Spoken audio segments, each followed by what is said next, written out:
on the red side for, I believe, the first time today, right? Yeah, going to be swapping it up here, trying something a little bit different as they are on match point. They have to reverse sweep, and we'll see if they can find the consistency to be able to do that. So one interesting thing here, Shopify on the blue side banning the Yone themselves. This has been banned against them twice so far. This is almost always banned against them because people do not want to give it over to Palafox. But Shopify banning this is telling me they're not willing to first pick it, and that means that they don't want to allow Quid to play it either, as Sion will be the final ban for 100 Thieves. Varus is up, so wouldn't be surprised to see Varus just grabbed here. You know, this late in the series, unbanned first pick does seem like an easy option for Shopify. It is just so high prio these days.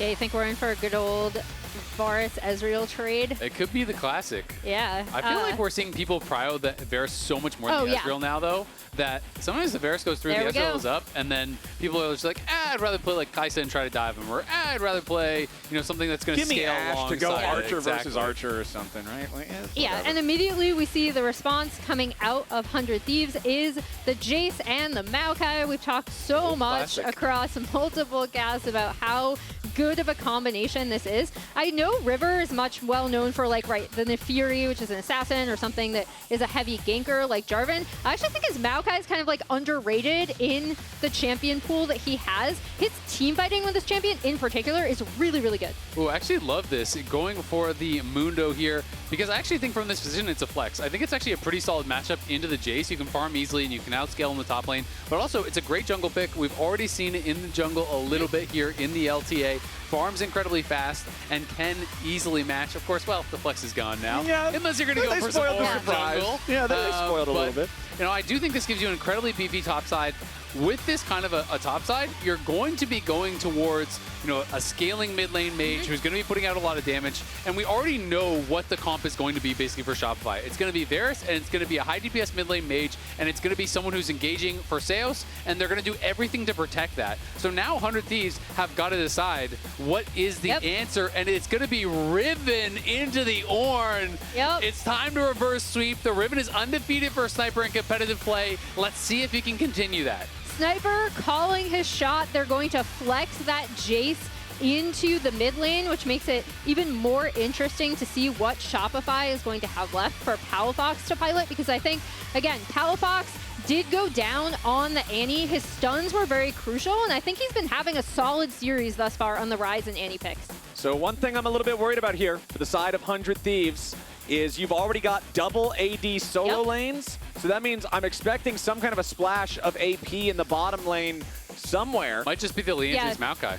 That does not seem like enough for Ornn Mundo. I agree. If it was like a bruiser jungle top, I'd be like, okay, yeah, sure. It's not the best, but it's enough. Against this, you are going to struggle without a true AP threat. But when you look at the common bot lanes for AP, like, is Ziggs going to be enough, right? Like against Mundo Ornn, I don't think it's really going to get it done. So I feel like what I'm reading from their comp is that they're going to look to fight past the front line. I don't know that it's going to work, but I think it's going to be all about diving the Varus and likely prospective mid laner, because I think we're going to get like an Orianna or a Viktor or something like that from Palafox, and it's going to be a question of, can you actually just get by them and one-shot them?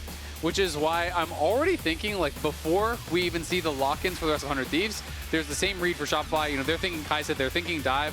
I feel like Renata goes so hard for Seos, like, because they're already going like a comp that is going to have to just hard dive you. And Renata basically says you're not allowed to do that. Well, let's see if makes it absolutely miserable for that. If they have the same read, because we were also talking the same way. Remember, just in the previous game when we were watching 100 Thieves on the blue side being like, surely they banned Melio here. Melio has to be like such a clutch pick. Surely Melio has to be banned away. And then no Melio ban. No, instead, we're just going to end up having the Poppy, Sylas, Ezreal, and Kai'Sa all banned away. So honestly, the 280 carries we were talking about most likely to be picked into the Varus are banned out. And it'll be the Alistar locked for 100 Thieves. They will save 80 carry for last. So they are saving 80 carry for last. You know, so if they do want to go the Renata route, I think Renata is crazy here for Seos if they want to go for that. That being said, you know, there are a lot of other options. You can go more aggressive options if you want. Things like the Neeko obviously do work. You can try to play lane dominant 2v2. Alistar, famously horrible level 1. You can look to get prio, look to play that sort of route.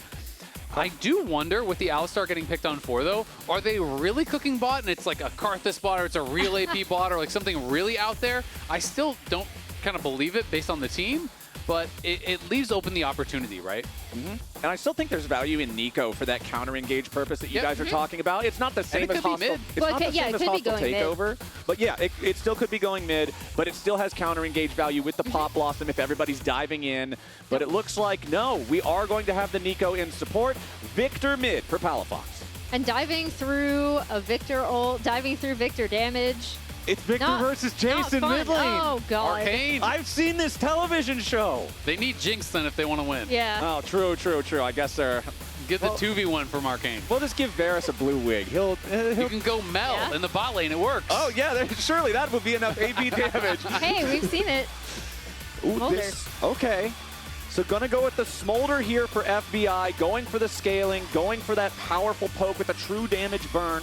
It's an answer for those frontliners. It's also something where you can stack off of the Mundo and the Ornn a lot if there are skirmishes, if there are fights. That being said, it's double range in the bot lane. When I look at this 2v2 matchup, I love playing a lot of Smolder.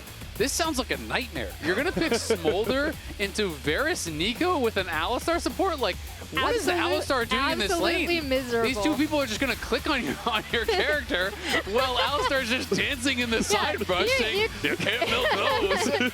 You can't see, but Flowers is doing the Alistar dance. That's all he can do. Promise. What are you going to do against this? That's what you're going to do. But that being said, like, if you can get into a good position as a Smolder, you can kill frontline, and you can also assist with the backline dive because your ultimate does have that backline access to try to kill off the Viktor, to try to kill off the Varus, which is going to be the goal of this game. It's going to be an exciting one, but honestly, I feel like this 100 Thieves draft is really hard to play out, and the other side is simplicity itself. It's big beef balls in the front lane, easy engage with Ornn, and 2 scaling carries. You just protect them. Non-subscribers, we'll see you in 30 seconds. For the rest of y'all, though, Emily, do you concur with this? Because, I mean, I feel like I'm totally aligned with what Isaac is saying here. No, I actually really love what we've been seeing out of Shopify in their drafting, right? Like, even when I wasn't necessarily sold on the composition overall in the last game, they showed that they knew how to pilot it. They really, really focused on, again, getting that Yorick into really good position. They marked the Azir constantly. They marked Sniper constantly.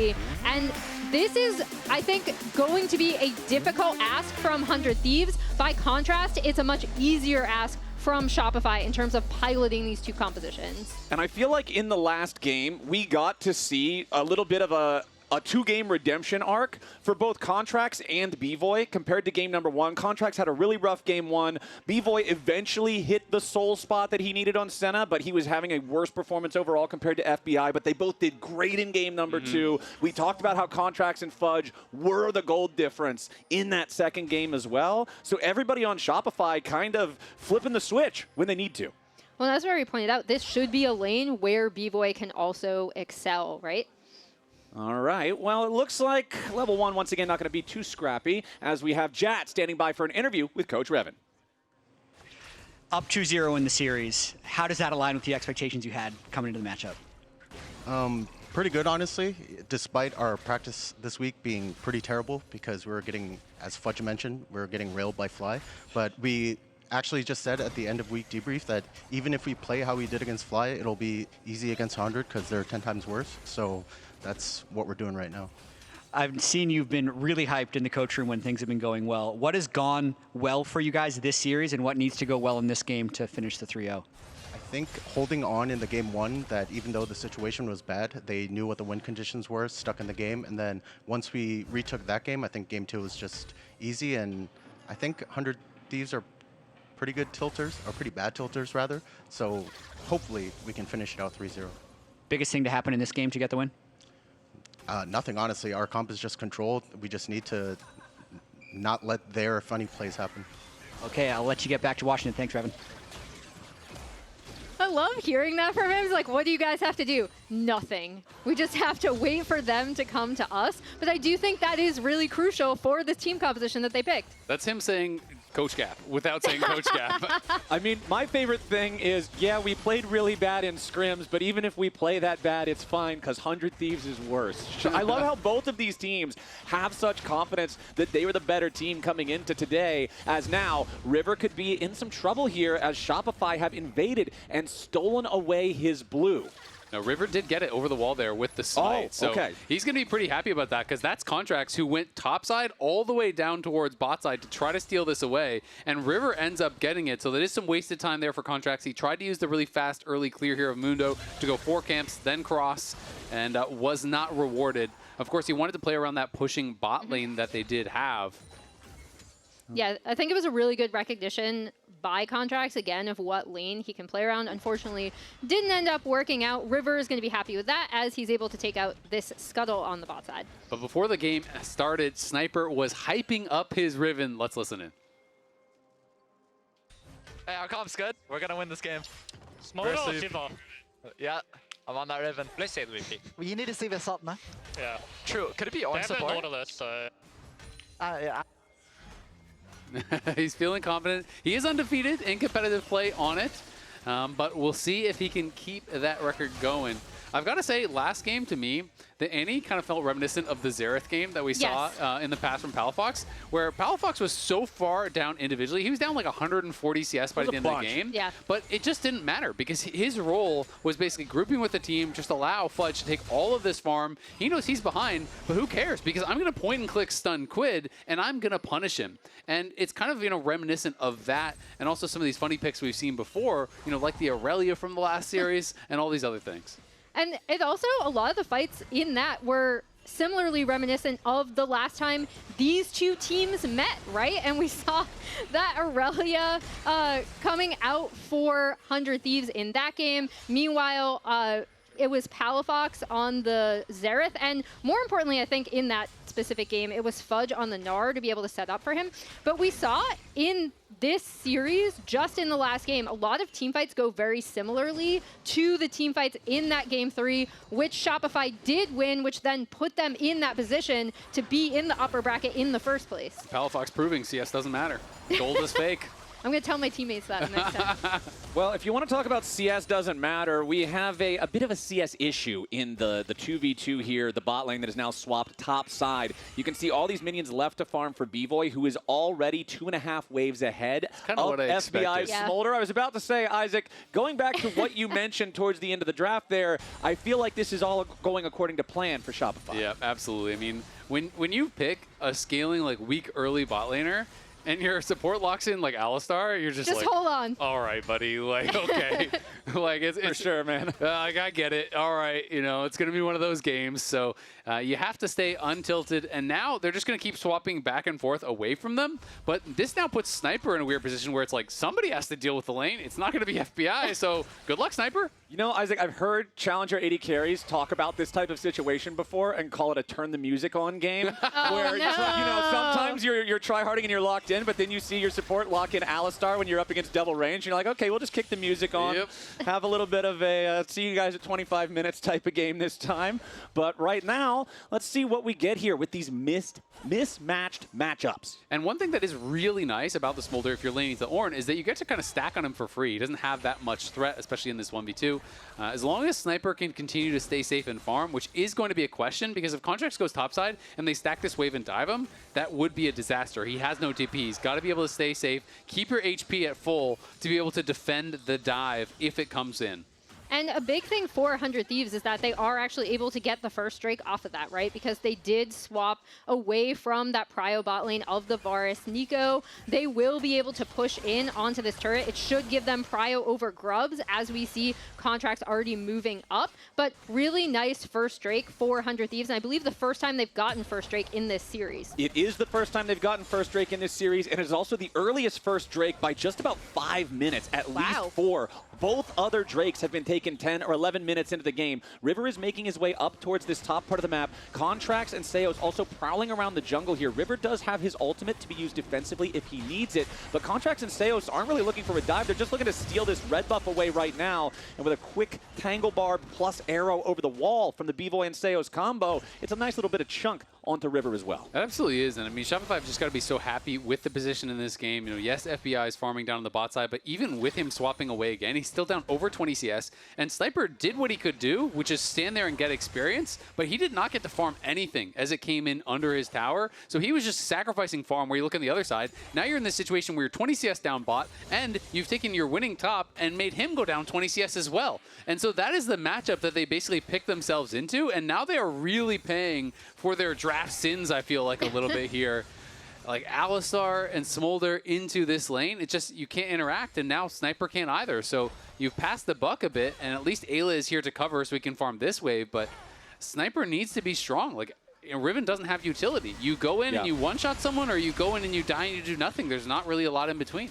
Well, the first neutral objective might have changed the story in this third game compared to the first two, but the second neutral objective will not. That is now 3 games for 3, where Shopify get all 3 grubs. The difference this time around, 100 Thieves were nowhere even in the neighborhood to contest. Game number 1, they got to punish Shopify after. Game number 2, they tried but were a little bit late. Game number 3, they didn't even bother because the map state just didn't favor them. Yeah, it just feels like such a weird game. When you look at the draft from 100 Thieves, it's like, okay, you've got Riven, you've got Maokai, you've got Jayce. They want to play aggressive, they want to do things. You look at their counterparts of the Ornn, the Mundo, the Viktor, who are all really happy to play slow. But then you slap in this bot lane that they have who needs to play super slow and scale and is going to lose the 2v2 so hard. And it feels like now they can't be aggressive at all. So I'm really struggling to see how they're going to be able to kind of keep this game close. And even if they do keep it close, does the Smolder give enough to outscale the Viktor and the Mundo and the Ornn and everything on the other side? Yeah, that's my big thing is even if this Smolder scales up, right, together with the Jayce, will they be able to actually put enough damage onto what Shopify have gotten as... Oh boy, a massive amount of burst onto Sniper, kills him immediately before Eyla and River can make their move. You could see what 100 Thieves wanted to do, bait him in, back Sniper up, but the bait was a little bit too strong, and Shopify Rebellion got what they came for. And that's one of those death recaps. You check it out, and you see the time in combat, the same time as the time CC'd, and you're like, okay. Yeah, 2 + 2 equals whoops. All right, didn't get to move. Great for Sniper, but it was a beautiful CC chain. The Tangle Barbs into the Chain of Corruption, into the Pop Blossom, and then you've got all the stacks on Varus for the Blighted Arrow, and it's just like, boom, that last little bit of HP is gone before you can even flash. So Sniper's Riven not off to the start he was hoping for, as Shopify Rebellion is up nearly 2,000 gold 10 minutes into the game. And mid lane, quietly, is just a farm fest, right? Which Viktor, again, is going to be really, really happy about. You know, last game we had this story of like, okay, well, maybe Quid can come back. This has been a quiet game where they got 3 grubs. They have 3 pushing lanes. They're up 2K at 10 minutes. They're laughing. Yep, and as we see, I mean, the other big thing for me is, again, that was really, really nice from Bvoy and Seos recognizing that they could go in because of how slow and kind of uncharacteristically so throughout this entire series 100 Thieves have been to respond to certain things at points, right? Like, they are trying to get these setups, but then Shopify, again, with this bot lane, was able to make the pick first. And like you said, Sniper's just CC'd. Like, there's nothing he could do, right? He immediately gets blown up. Really, really nice stuff coming out of Shopify. We'll see, again, if they're able to close it out.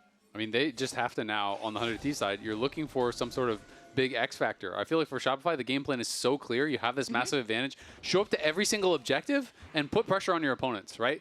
Force them to try to fight you. Force them to walk in these situations where they're at such a disadvantage now. And it looks like Shopify are hearing you loud and clear, my friend, already moving the 4-man squad down into the bot side river here as this second Drake is about to spawn. Fudge can teleport to join if he wants to, and Sniper does not have his own TP to try to follow that. So Shopify should just be able to take control here and start this up. You can see that Eyla has already lost half his HP. Yes, he has Unbreakable Will on the Alistar to still be able to enter into the fight and maybe walk away, but it is risky. As you can see, the vision situation for 100 Thieves, not ideal. Bvoy going to zone FBI away, just try to harass that Smolder a little bit, as Contractz and Seos will have more than enough damage to secure this Drake and guarantee that 100 Thieves aren't stacking anything. Yep, and that stops any sort of early Drake stacking, like you said, 400 Thieves. So despite them being able to get that first Drake, they won't actually necessarily be able to use that as like the power of it to set up team fights. Really, really nicely done again from Shopify, just playing around the pressure that they already have from their lanes. Absolutely, and I mean, you look over at the 100 Thieves side, and no one is really safe from getting engaged on except for Eyla, because River is going to be going AP, so he's working towards that Leandries. So that makes it very easy for Shopify. Pretty much anyone that is showing up, you just CC and you kill them. As long as it's not the Alistar, you're down to spend your spells and just knock out whoever. And you look at Sniper up in this top side, he's just in such a tough spot because he got lane swapped out of a situation where he was looking pretty good, he was trading even, whatever, and now he's on Boots and Caulfield.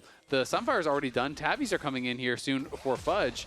You're not going to be able to pressure him, and no one's even answering bot right now. Sniper's got no TP and Quid is going top, so you're going to lose plates to the Ornn bot. They're losing plates mid, you're losing plates top, you're about to lose plates on all 3 towers across the map, all at once. It's so rough right now for 100 Thieves. It's looking like a sweep. Yeah, as we see all of these chunks being taken out of FBI and Bvoy just constantly pressuring this mid-tier 1. They have pressure everywhere on the map. Again, like, and this with this composition, they don't even necessarily have to, right? We heard Riven, we talked about it ourselves. They scale really, really well, and at almost 14 minutes, they're up 3K. I mean, you just look at even the vision that they have, this vision line across the river. There's all these pinks all across the river. They're able to really see where the Maokai is, it feels like, at every turn. Okay, 100 Thieves looking for their chance to maybe put a stop to this, but no. Immediately, Shopify Rebellion just back away. They aren't going to allow 100 Thieves the avenue to punish. I mean, it's just really smart stuff because Contractz and Palafox are whacking on the tower. So Seos is basically just standing in that tri-brush waiting for where they would have to walk through to be able to make any sort of a play. They're just going to mark them. And when you have 3 losing lanes as a jungler, it's such a doomsday scenario because it's so hard to look for anything. They know where you are at every single turn. Fudge there, I think, was forging the tabbies. Yep, there they do come in. So he's got those plated steel caps.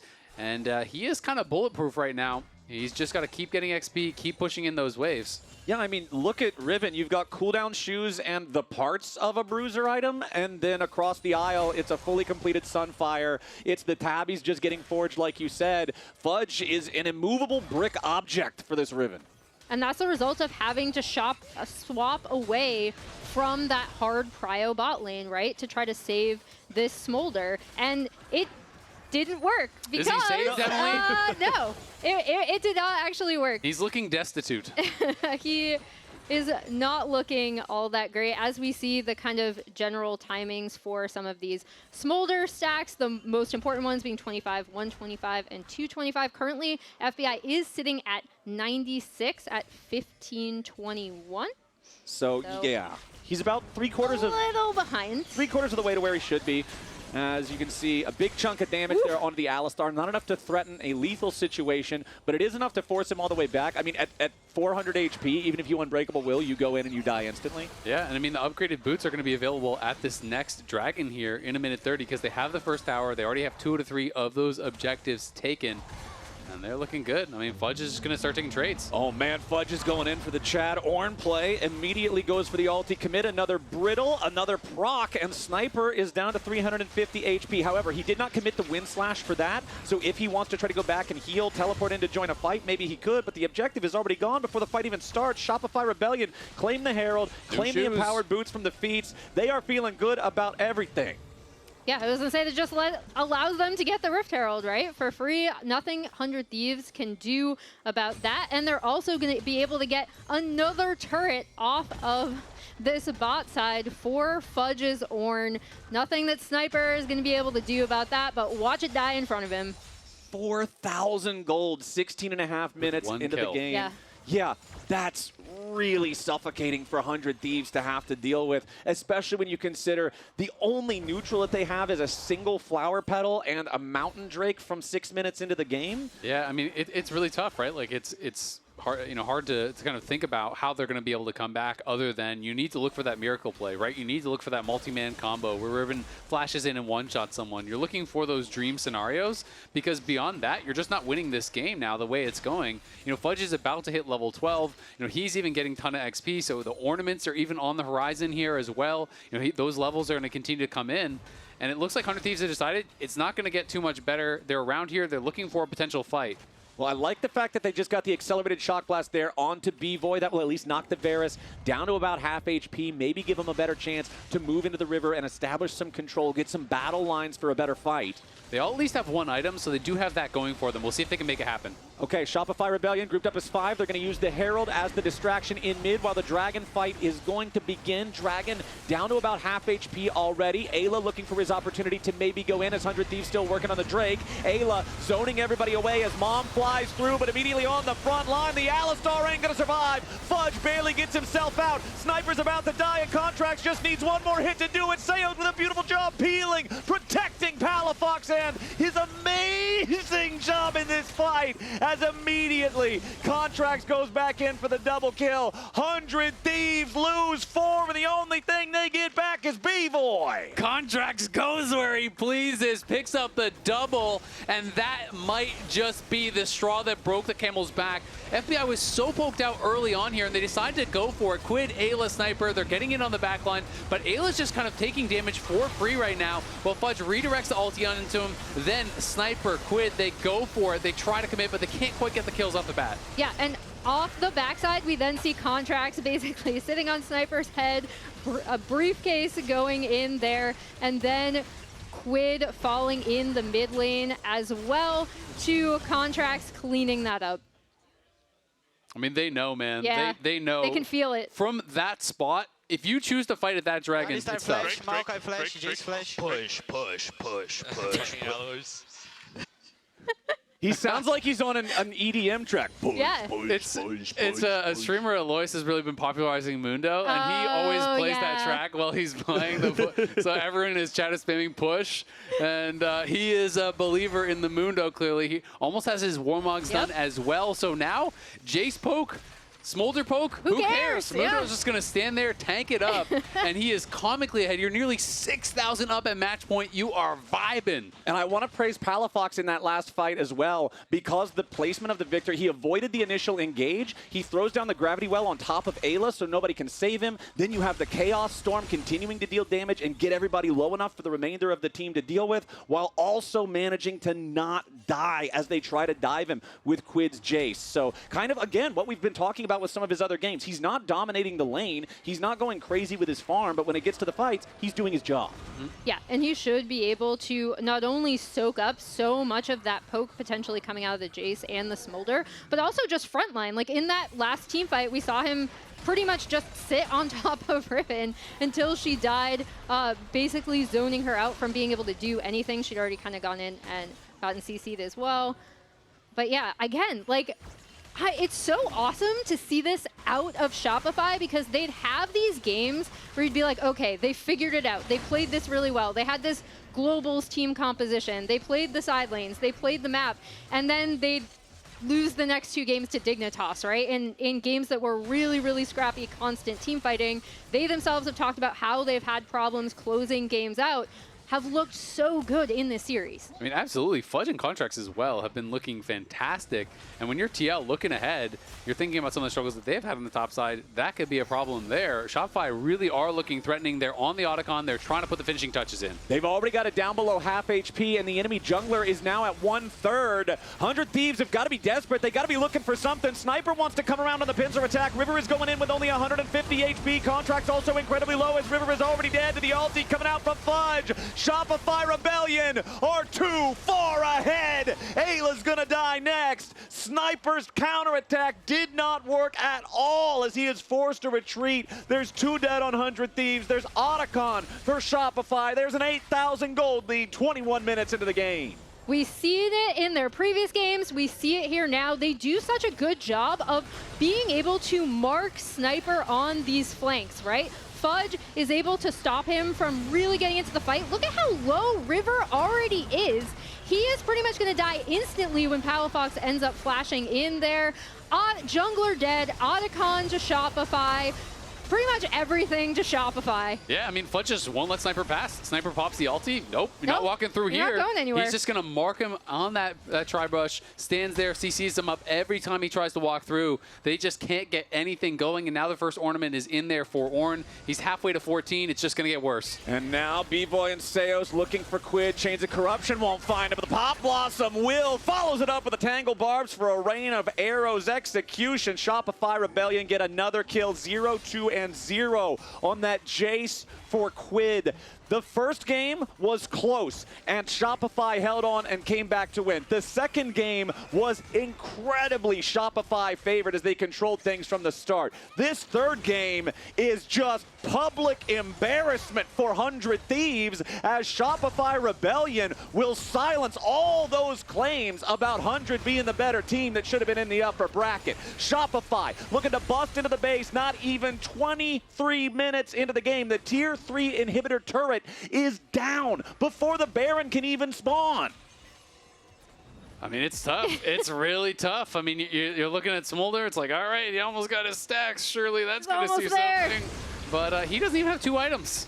Okay, Palafox and Seos, they get jumped on by River, but is it really that much of a consequence? Ayla's looking to join up and put some of the damage threat in here. Ayla on top of Bvoy needs to lock him up a little bit better, but Sniper makes his way into the fight only to just about be dead. River still trying to lock up Bvoy, and finally they get the kill. Onto the AD carry. FBI still spitting at him. Quid needs a little bit more opportunity to do some damage as Fudge and Contractz are soaking a lot here on the front line. Palafox with another death laser, but he ain't going to find enough damage. FBI, that's your big factor here. There's low health bars on Shopify all around, but they're trying to be careful. Seos with the flash away as Quid tries to go to the skies as Fudge and Contractz fire back. Shopify Rebellion will decide that discretion is the better part of valor and walk away for now, except Contractz is already back to full HP. Mundo may still try to go where he pleases. 100 Thieves still working on the Drake. It's not going down particularly fast, but it will go over to the Thieves. And that is a max bounty there, 1,000 gold on the objective bounty for taking that dragon. So that is a lot of gold going their way. They make that fight happen for themselves.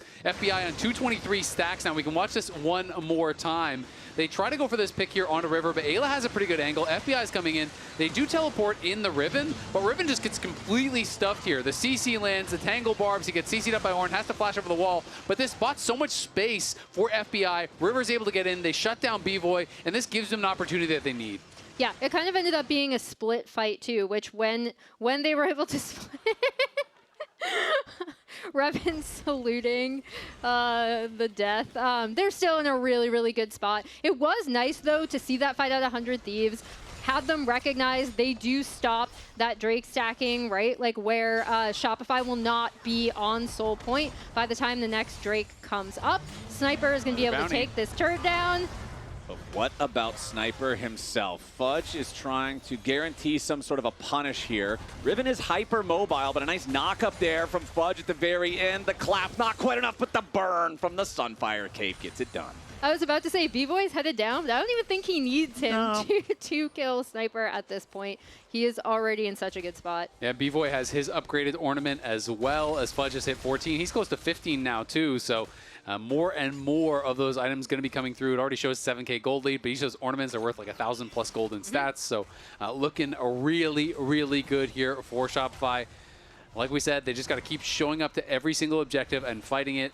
And that's exactly what they're going to do. They're getting in their opponent's face now, taking away so much of the jungle as Mundo becomes a real problem. If you get to 16, that rank up on the ultimate is such a crazy upgrade that you become almost impossible to kill in a 5v5.